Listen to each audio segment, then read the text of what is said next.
The Weighton kitchen is a beautiful example of how we've used our strategies to help our clients.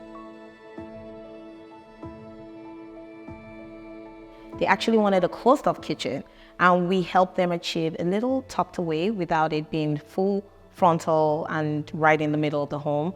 However, it still feels like you would typically see in a North American kitchen where it's living, it's open to the living space. However, as you noticed, it is a white palette or like a lighter cream palette against, the warm white oak, which is deliberate to enhance the light that filters into the space. As we only have one window here, which unfortunately we couldn't get another window in, again, consulting with the architect, it was impossible for codes. So we needed to create a lighter palette to enhance the light, the way the light bounces off in the space. So we went with the light creams, which is aligned with what the client wanted in terms of a more transitional style. And we put that warmth against the white oak, which sets it off nicely, but we kind of stuck to the palette where it allows them to have enough light in the tucked away kitchen that only has one window. We created interest with the flutes, the fluted design along the millwork. It's very clean. There's a lot of function, a lot of space in the room. We made sure that there's a lot of storage, but it doesn't feel overwhelming. And we had a little bit of issue with the shape of the kitchen. It was super square.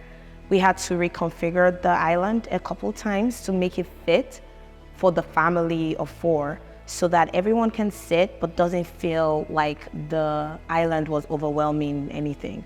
We have a structural wall over there, which we had to be clever how we designed the pantry on the insert to fill. And again, we worked very closely with the kitchen millwork people, with obviously the architect in the beginning and then the clients, to help them realize the best way to use this space. And we love everything that came out of it, and the use of the champagne hardware, which in the whole house you can see that sets up the tone for a lot of the other hardwares.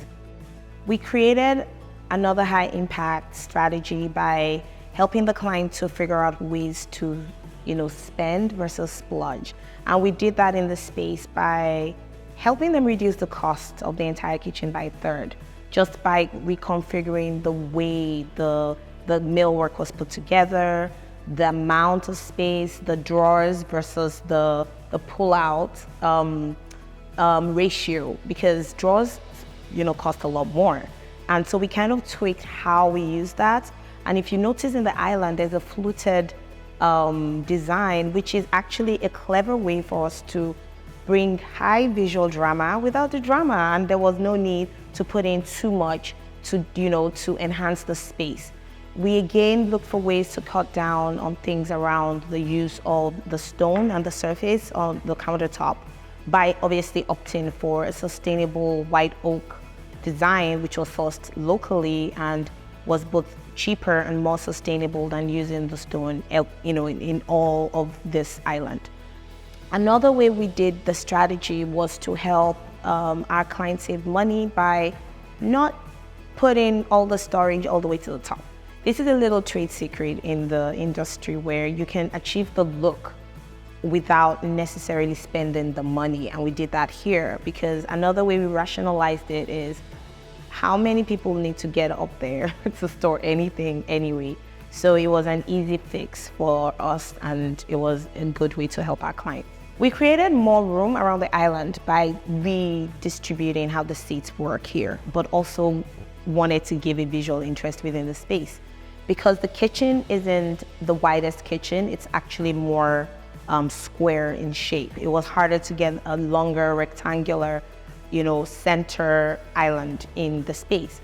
So we helped the clients to figure out another way to sit people around and not necessarily need the linearity that comes with the regular rectangular island. And we did that by straddling some seating area, which is dropped a little bit to make it more comfortable. Around there, it creates more visual interest.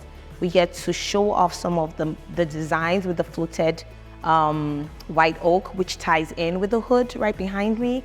And all of that fits in with the drama without drama, but also helping functionality within the space for the clients.